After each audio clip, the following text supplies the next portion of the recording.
Day 4 na tayo on how to grow your small account in binary options trading.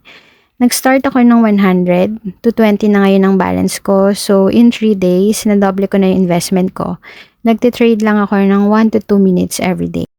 Ang rule ko is 1 trade lang per day. Pero once na nadoble na ang investment ko, pwede na ako mag-trade multiple times. Pero isang talo lang. Kapag natalo ako, stop na ako mag-trade. Amount of investment, same pa rin, hindi mo na ako mag-i-increase.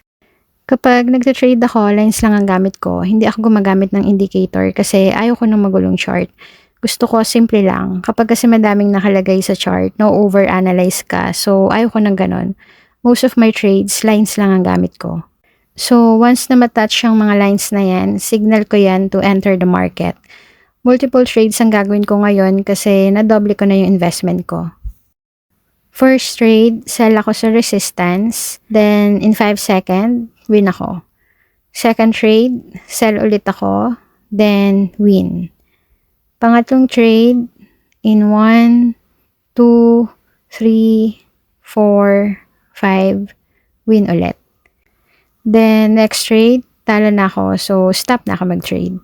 Actually, sa pangatlong win, pwede na kayo mag-stop. Nasa sa inyo yon. Pero, I have my own rules kasi in trading multiple times. Isang talo lang, then i-stop na ako. Kahit ilang wins ako, basta once na matalo ko ng isang beses, I'm out of the market. You can set your own rules naman or trading plan. Nasa sa inyo yon as long as profitable yung gagawin nyo, okay? And lagi ko sinasabi na in trading quick time frames, especially 5-second trade, huwag kayong manghuhula ng entry para hindi masayang ang pera nyo. And huwag kayong magte-trade ng sunod-sunod. Huwag kayong magigigil sa pagte-trade lalo na 5 second kasi uubusin niya talaga ang pera nyo kapag wala kayong discipline sa pagte-trade. Kahit naman kapag nagte-trade kayo ng forex, same din. Kapag wala kayong discipline in trading, hindi kayo magiging successful. Meron ngang nag-message sa akin one time, share ko lang. Forex trader siya, sabi niya pa is, funded account ako sa forex. Anong platform gamit mo? Itatry ko. Medyo di ko gusto yung approach pero okay, so binigay ko yung platform. Volume trade kasi gamit ko. After siguro mga 3 minutes, nag-message ulit siya, sabi niya, ang bilis pala manalo dito and ang bilis din matalo, parang sugal. So, ang reply ko lang, ilang beses ka nag-trade? Sabi niya, mga 12 times. So, thumbs up na lang yung reply ko. Kasi ito nagpo-forex din kasi ako. Kahit naman sa forex, once or twice ka lang mag-trade. So, bakit hindi mo i-apply yon kapag nagtitrade kayo ng binary options?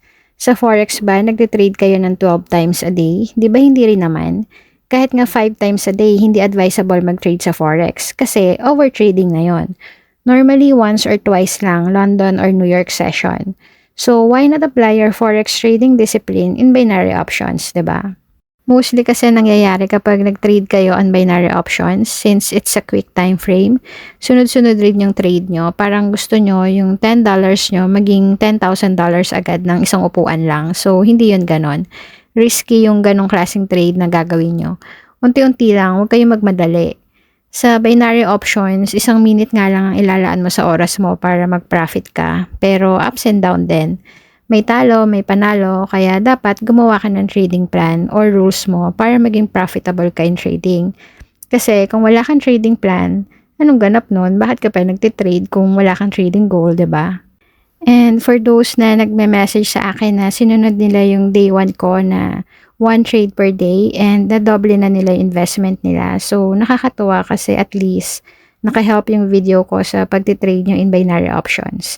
Kahit day 3 pa lang nakasunod na kayo. So, sa mga nag-a-ask, pwede na raw ba mag-increase ng investment once na nadoble na yung capital nila? Sasagutin ko yan on day 5. So, see you in day 5.